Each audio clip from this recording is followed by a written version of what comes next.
Hello and welcome back. And if you are new here, I'm David McThomas. I'm a session guitarist based out of the UK, and today we're Turking. Today we're talking about learning songs, specifically like set lists. In the last couple of months, I played in a Elton John tribute called Rocket Man. You should check it out. Jimmy Love is amazing as Elton, and the guys in the band are ripping. I got the gig on the 13th of September, and the gig was on the 20th, so I only had a week, and I had gigs on the 13th and 14th of that month. I had my son then on the 15th, 16th, 17th and 18th in the day, so I couldn't do anything in the day, and the only time I had was at night when he's gone to bed, and by that point I'm already a broken man, to be honest. The 19th I had an audition. Luckily I could do that from the studio, so I got that done, but I had a look at the set list then. 20th was the gig, and then I was away all weekend gigging then. Anyway, that's the story. Let's have a look into the process of how I learned that set. So, I've seen Elton John twice, but I definitely was not familiar with some of these tunes. Okay, so Sunday came round, and although I had my son all day, in the night when he went to bed, I started step 1, and that is actually listening to the material. Now, in this case, I was extremely fortunate that I had the show files, so I actually had an audio recording of the entire show, which is extremely high quality. So I had what the actual guitarist from the show was playing and what the energy was like, and I quickly realised it's not your normal Elton John tribute band. They're incredible players, and although I didn't have as much time as I'd like, I still wanted to at least try and get as close as I can to the guy on the recording, which would be impossible. He's an unbelievable player. However, that's what my goal was. Step 1 is listening to the songs and just getting familiar with them, being able to sing parts. So, for instance, I remember things as it happens now. If I was to listen to them back, I'd be able to sing at least along with it, and then stab come in here. You know, that classic fake musician language that we use. That's like, oh yeah, it's got a stab here, you know, and do like that kind of thing. Just get familiar with the songs so you can sing them back. Sing the instruments as well. Like, you don't have to literally do this, but like I do it when I'm in the car. I'll be tapping along to the drum beat, and then, you know, I'll tap the stab, and you just kind of feel it and you take it in, and then when you're playing, it definitely comes across that it's just so much easier when you know the song. If you don't know it, you're just fighting a really tough battle then to learn that much material in that little time. Step 2, I'll then write the set list down on like pages or like a Word document, and I'll go through each song and I'll put a highlight over them, and it'll either be green, amber or red. Red means that I can't play the song. It also means that I couldn't play the song if I had the charts in front of me or the chords. It just means that I simply do not know that song. I couldn't sing it back to you, couldn't do nothing. Amber means I could probably play it to a good ability with a chart. I might have even played the song before, and it probably wouldn't be a big deal. Green just means I know the song. It doesn't have to be inside out, but I could definitely confidently play it with or without the chart. It doesn't matter. I'm very happy with doing it. That's fine. It helps me visualize it very quickly and put aside where I need to work and where I need to focus.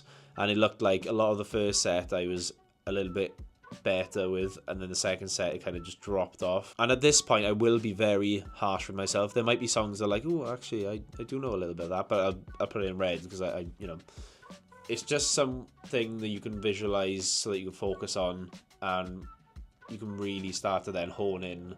Especially when you haven't got a lot of time, you want to hone in on the places that you need to, essentially. Step 3 is write down the details. So this does require you sitting down and listening to each song one by one. And like I say, luckily for me, I had the show recording, so a lot of detail that I could extract from that information. This isn't a passive listening skill, so like in the car, you can't exactly do this.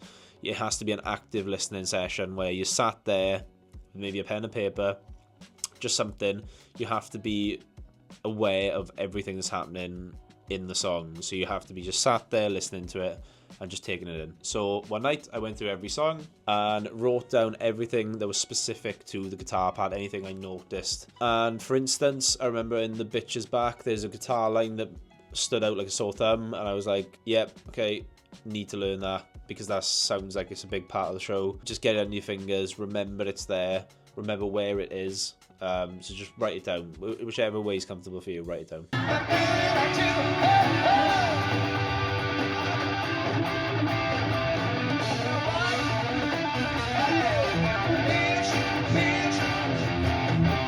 Step 4 is writing out some charts. So this is actually the first step that I pick my guitar up, because when I write out the charts, it can be quite quick. As long as you're happy going around it once and you play through the song and you just make sure that all the chords are right and things and that you can read your chart, then it's great. You don't have to do this step. Sometimes there's charts provided for you, but even when there is, I like to write my own because I don't really read music.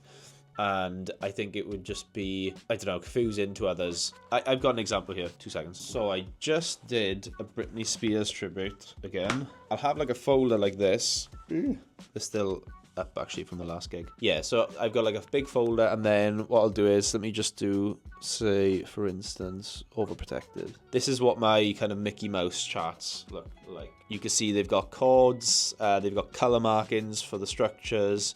They have like repeat things that I can understand. Not everyone would maybe get that, but there's also like verse, remember, lead, riff, which I can put in the video now to show you what that means.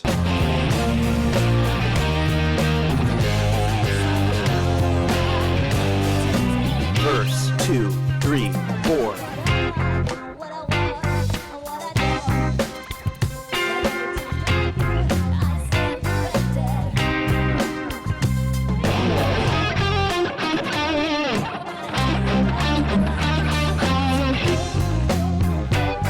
But yeah, even I go through that and do that for every song. This is bearing in mind now, this is for theatre gigs and shows. So I do that just because I want to try and get the detail. And yeah, I mean, it just helps me remember things on the night. And when I go back and do the show, because I might not do the show for another 6 months, I've got the backup, and then it helps me just re-jog my memory then. It's such a lifesaver to have it. Do the hard work at the start, and then you'll obviously, and then you can course then later on when you've got the gig again. Step 5 is running through the songs with my charts. So I set up my iPad and my Helix and everything, and then I just go through the songs and just bash them out. Anything that I notice then I can edit on the way past. Any little details that I've forgotten about, or you know, because when you play in, you pick up on things that you might want to accent or something, or you might want to add to the show. So step 6 is making my patch sounds. So I make all my patch sounds on my Line 6 Helix, and the Britney Spears one is actually live. The Britney Spears one is actually on my Buy Me a Coffee page now, which you can find in the description below. But I make the patch sound quite individual to these theatre shows and shows, just so that it's just, I guess, it gets you a little bit more inspired to learn the songs and get the sounds right. So that's why I like to do it, and I can obviously offer it to anyone that may potentially need it or want it then. Step 7 is just play the gig, and it's as simple as that. Now this works for all types of gigs, and it depends on what level of musician you are that you need to take each of these steps as seriously. For instance, I wouldn't be writing charts down for a wedding gig. I would just go on Ultimate Guitar or something, and I wouldn't be doing any sort of passive listening or anything like that. No, I might give it a once through listen, or you know, maybe a couple of listens, maybe depending on what it is. But for the most part, I won't listen to stuff like that. I'll just, you know, give it a whirl and see how it goes. Anyway, do you have any specific ways to learn songs if you're stretched for time? Like, I'm not a sight reader, but I have a strong ear and big ears, so I can always like get through a gig, worst case scenario, by just bringing up Ultimate Guitar or something like that. Like I can be safe with it. But I know not everyone learns the same way. If you've got any other tips or anything that you would like to add to this, please pop it down in the comments below. For some reason, the last month, this channel, although like my subscriber count is quite low, the views and everything has like really spiked. So thank you for watching. And if you can always like the channel, if you can always like the video and subscribe to the channel, that'd be absolutely fantastic. It would mean the world. But for now, take care and all the best.